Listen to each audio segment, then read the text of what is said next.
बहुत ही बेहतरीन प्रस्तुति छात्राओं की। और अब मैं परम आदरणीय आज के मुख्य अतिथि हमारे एसडीएम साहब श्री गुलजार जी, गवर्नमेंट स्कूल के यस श्री समाज सेवी श्री दिलबाग सिंह संडील जी और देवेंद्र अत्री जी, अक्षयदीप बीडीपीओ, बलिंदर खटकर एबीपीओ और विकास काला चेयरमैन जो अब चले गए हैं, मेरे सारे स्टाफ मेंबर्स, प्यारे बच्चों, गांव के नौजवान साथियों, बुजुर्गों, माताओं, बहनों, मेरे को तो आपने कई बार सुना है, लेकिन प्यारे बच्चों जो वीडियो एजेंट साहब जो आज मैं बताने जा रहा हूँ, ये ऐसा ज्ञान है जिसको मतलब धीरे धीरे लोग खोते जा रहे हैं। मैं ये बताना चाहता हूँ कि महर्षि लोमस कौन थे और इनका मतलब भक्ति कैसी रही। महर्षि लोमस बहुत पहले त्रेता युग से भी, सतयुग से भी पहले के एक बहुत बड़े योगी थे। ये जो गांव है ये उस योगी का जन्म स्थान है। महर्षि लोमस ने इतना तप किया कि शिव को 4 बार आना पड़ा। हर बार शिव आते तो महर्षि से बोलते कि बोल क्या चाहिए, तो महर्षि इनकार कर देते कि मैं कुछ नहीं चाहता, मैं आपकी भक्ति चाहता हूँ बस। चौथी बार जब आयो कहे कि ये तो फिर धर्म की हानि हो जाएगी, विधि का विधान बदल जाएगा, आपने मांगना ही पड़ेगा। तो महर्षि लोमस कहने लगे कि मुझे अमर कर दो। शिव ने इनकार कर दिया कि अमर तो नहीं कर सकते। क्या जी फिर मेरी उम्र कितनी दे दो कि मेरी उम्र कितनी हो कि मेरा एक लोम, इसलिए लोमस कहा जाता है, एक लोम एक कल्प वर्ष में गिरे। कितने बच्चों को पता है कल्प वर्ष कितने का होता है? 1000 युग का कल्प वर्ष होता है, 1000 युग का। और एक युग की आयु 4,32,000 वर्ष है, यानी कलयुग की आयु 4,32,000 वर्ष है। 2 युग अगर हो तो द्वापर बन जाता है, उसकी कितनी होगी उसकी उम्र? 8,64,000।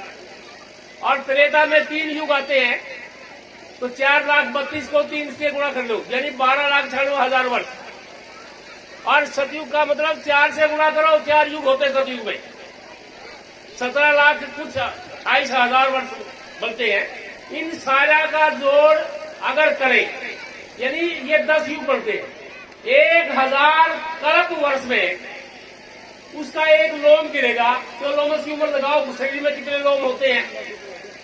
और एक लोम में 12 वर्मा चले जाते हैं, 12 इंद्र।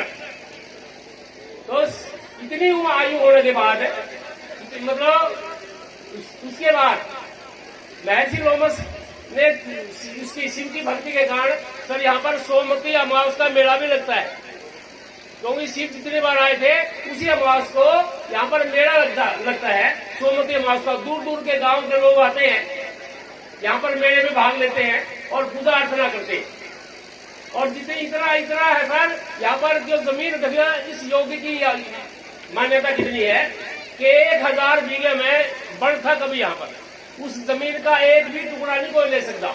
अब इतने युगों से वो चल रहा है, यानी हर युग में हर मतलब कोई उसकी जमीन को नहीं टोकता, सब उसकी पूजा करते हैं। सर गांव के अंदर बोलते हैं पहले तो जब अगर आदमी लैट्रिन चला जाता था, हाथी होते थे तालाब में। इस तालाब के पानी को इतना सुरक्षित रखा जाता था, यानी कहते कि शायद में भी डाला जाता था, दूध में भी डाला जाता था। तो सर इतने लोग पूजा करते हैं। जब मैं यहाँ प्रिंसिपल था, कितने IAS ऑफिसर जैसे ख्यालिया जी, मोहम्मद साइन जी, अरविंद जी, बहुत IAS ऑफिसर, SS ऑफिसर आए। वो सिर्फ कहते हैं कि हम सिर्फ इसलिए आते हैं कि हमने ये नाम सुना है कि महर्षि लोमस की बहुत पूजा होती है। तो सर उस पूजा के कारण यही कारण था, मतलब कुछ तो ऐसी ये होता था कि ऑफिसर कहते थे हमारी बदली नहीं होती है, बदली करवा दो, ये कुछ कर दो। हम हमेशा मिलने के लिए आते थे। कम से कम 12 IAS ऑफिसर यहाँ पर आए हैं। गवर्नमेंट स्कूल में जब मैं था प्रिंसिपल, 8 साल में यहाँ प्रिंसिपल रहा, तो 12 IAS ऑफिसर आए। हर एक की कोई न कोई कामना होती थी। एक तो डीओ कहने लगी थी मैं इसलिए आई हूँ, मेरी रोहतक की हूँ, मैं बदली नहीं हो सकती और मैं डंगर आती हूँ। तो उसके साथ चलो मैडम जी चलो महर्षि पे, तो महर्षि पे गए तो उस एक हफ्ते में वो आ गया कि दिशा मेरी बदली होगी। महाराज जी बहुत अच्छी बात है। सर हमने गांव ने 10 एकड़ जमीन दी थी स्कूल के लिए, उसकी चार दीवारी के लिए 20 लाख रुपए आए थे। वहां पर दिल्ली चंडीगढ़ से एक एक्शन आता था, लाल सिंह नाम था। वो कहने लगा जी मैंने नाम सुना है कि महर्षि को लोग इतना मानते हैं, मेरी बेटी का MBBS में दाखिला नहीं होता। महाजी दो प्रसाद बांटो, 500 रुपए की टॉफी सारे स्कूलों में बांटी। सर प्लीज एक हफ्ता में आ गया, एक हफ्ते में उसका नंबर आ गया। और सुन गया देखिए सर, यहाँ पर जितने भी अधिकारी आते थे त्रिवेणी लगाते थे। इस स्कूल में 143 त्रिवेणी लगी है, 143 त्रिवेणी। आपके अंदर भी कोई मन की इच्छा हो ना, जो सोचते के पूरी नहीं होती। सर मैं आज महर्षि के सामने ये रिक्वेस्ट करता महर्षि से, कोई भी मन की इच्छा हो एक हफ्ता फोन कर दियो, आई कि नहीं आई।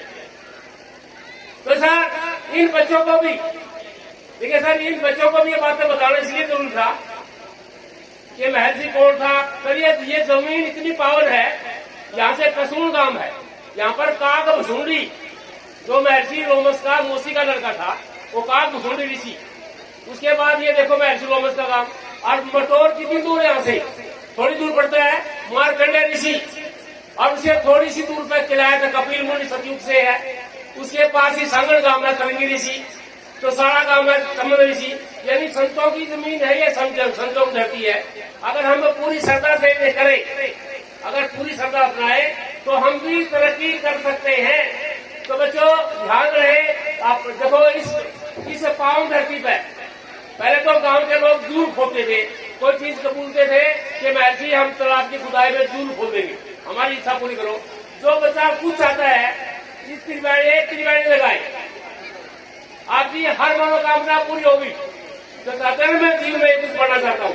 कितने बच्चे हैं जो अपने परिवार के किसी एक के नाम से एक त्रिवेणी की कबूल करते हैं, और हम कमेटी हाथ खड़े करो, त्रिवेणी लगवाएंगे जाओ, वेरी गुड। मैं यहाँ की कमेटी को बोलता हूँ, सरपंच साहब से भी मीटिंग करके बात करूंगा कि हमें पूरे इलाके में पूरी त्रिवेणी लगाएंगे। कम से कम गांव में पहले जो एक तालाब खोते थे, एक जूल खोते थे, आपकी बात त्रिवेणी नहीं लगा सकते। हर घर एक त्रिवेणी लगाए तो कम से कम 100, 200, 500 त्रिवेणी आकर लगाए। मैं कमेटी वालों से भी मेरा अनुरोध करूंगा, सरपंच साहब भी मेरा अनुरोध है, क्योंकि जब ये 1000 बीघों का जब जंगल था नहीं, इसकी कितने काट दी गई थी, तो गांव में इतनी तरक्की नहीं हुई। तो जब भी कभी कोई बात करते हैं कि दोबारा से उस जंगल को खड़ा कर दिया जाए, उसे उन वृक्षों को लगा दिया जाए। और एडी साहब से भी मेरा अनुरोध रहेगा कि किसी दिन एक दिन प्लीज लगाए एक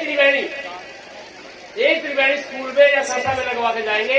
आपकी प्रेरणा से बाकी लोग भी लगाएंगे और फिर आपको भी हर चीज की हर सारी मनोकामना पूरी करेंगे। तो आपका गांव में पधारने पर, सभी साथियों का गांव में पधारने पर पूरे गांव की तरफ से, लोमस कमेटी की तरफ से हम तहे दिल से धन्यवाद करते हैं, स्वागत करते हैं। परमात्मा आपकी हर मनोकामना पूरी करे। धन्यवाद। बहुत